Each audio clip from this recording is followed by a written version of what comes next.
Hello everyone. Today's a nice stormy day in Prince George, BC, where British Columbia is full of forest fires right now. This summer it's been very dry and the forest fire situation is very much out of control. There's some around town here apparently right now that are being looked after, but today we've got a big rain, a big thunderstorm, so you might hear thunder and lightning in the background.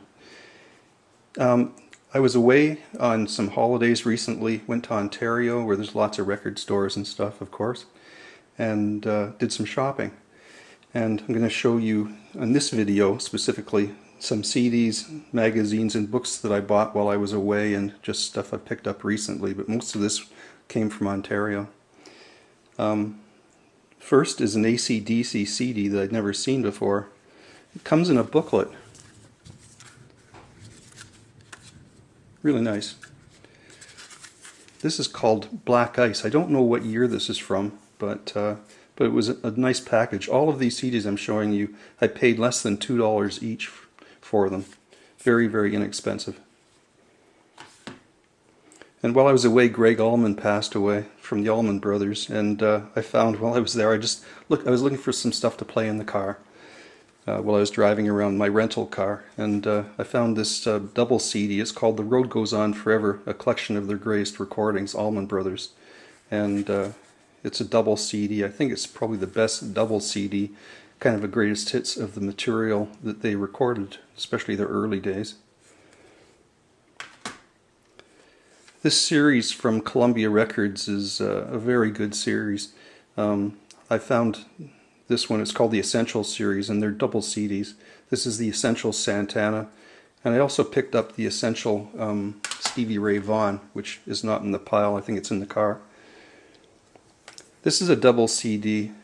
I found it's Blind Pig Records is a blues record label back in maybe the 70s and the 80s. I don't know if they're still in business. I would assume that they are. This is their 20th anniversary collection, 2 CDs. It's just a lot of variety of blues recordings. It's very good.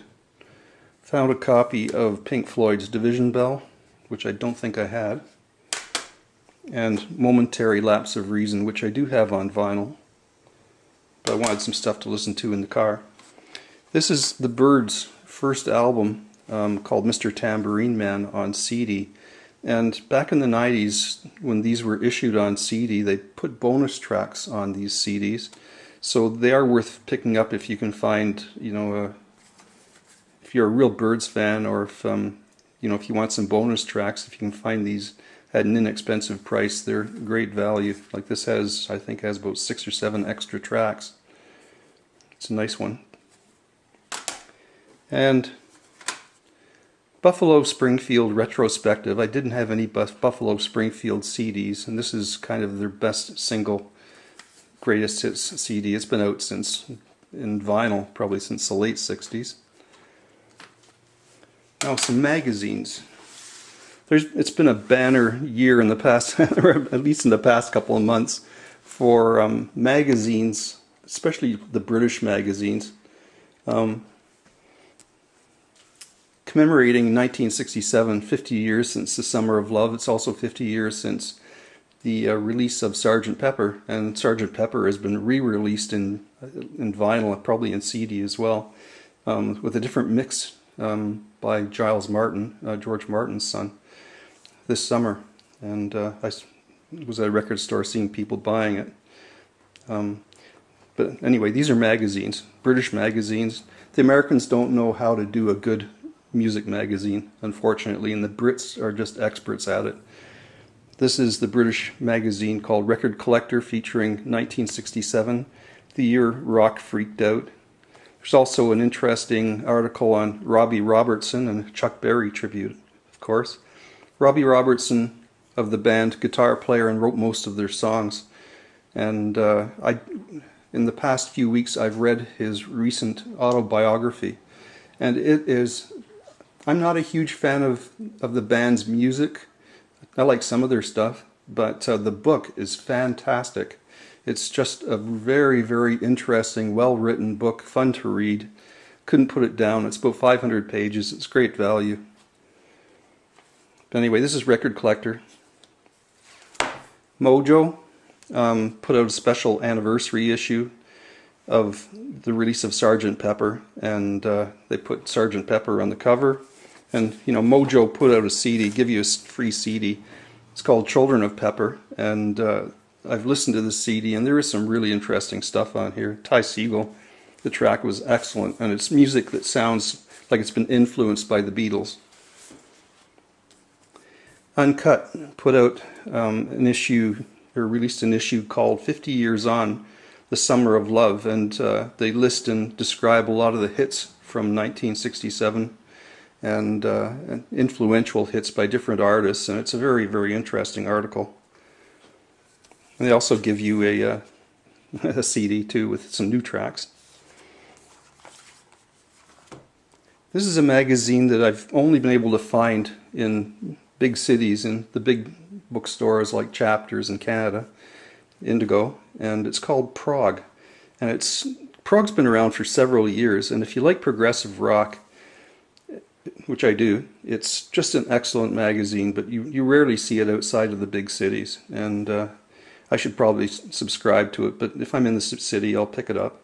This one had the 100 greatest prog anthems of all time, which is a very interesting article, and a tribute article about John Wetton, who recently passed away. They also give you a free CD, and the free CDs are always really good value. You hear something that's very interesting and in progressive rock, and I really enjoy that one. And there have been a series of magazines by the British press. I think it's the makers of NME, New Musical Express, and Melody Maker, and they've been featuring a different year in each release. Quite a while ago I picked up the 1966 one here in Prince George, and I hadn't seen any others. Then when I was in Ontario I found this one. It was the 1970 release, which is a good year. It's kind of a year that I'm interested in. And it's a collection of articles from that year in either Melody Maker or New Musical Express, and it's very, very, very interesting. And I know I did see some other years when I was there that I wasn't interested in, all the way up into the 1980s, but it's good value if you can find some of these. Now, some books that I found while I was away, and I'm always collecting books, music books that are music related or whatever. This is Robert Crumb's book called The Heroes of Blues, Jazz, and Country. And if you don't know Robert Crumb, you should see the movie Crumb. It's just an excellent movie, very funny. He's an artist, cartoonist type artist, but he's also a record collector, a very die-hard record collector of 78s, especially music from the early part of the 20th century in the field of blues, jazz, and country. So he's taken each individual artist, individual artists, and done cartoons of them, or illustrations, kind of comic style illustrations. I mean, Crumb's famous for doing the cover of Janis Joplin, Big Brother's Cheap Thrills album, and also a lot of comic books and things. It also comes with a CD too, which is very cool. I know Sideshow Tink. If you're watching this, you'll be familiar with this stuff for sure.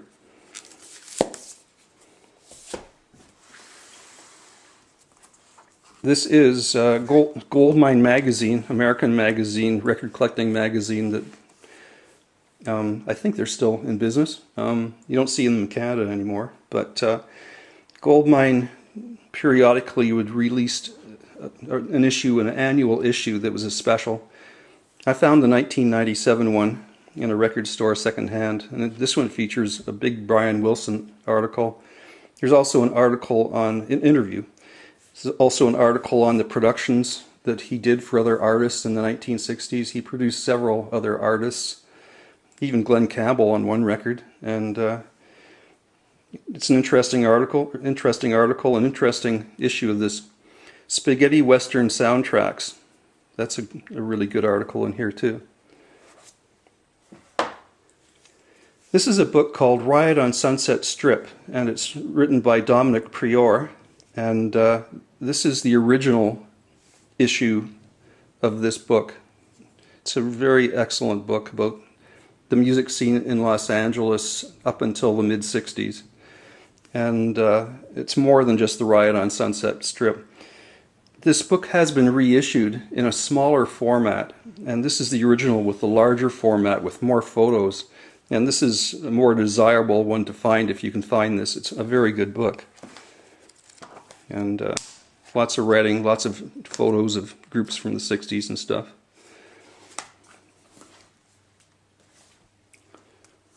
I'm a sucker for books about rock album covers and stuff, and I always enjoy them.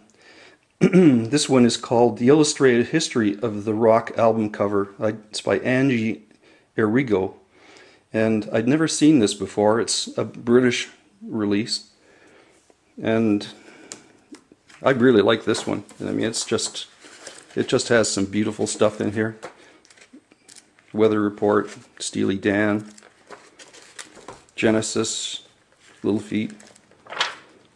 There's the Tubes and Frank Zappa. Yeah, Roxy Music. There's the Byrds' Sweetheart of the Rodeo. And there's a lot of descriptions, background. Kiss Destroyer. Kind of the history of the record cover. In fact, going back to like Connie Francis, Marianne Faithfull. Just an excellent book. Really happy to find that secondhand.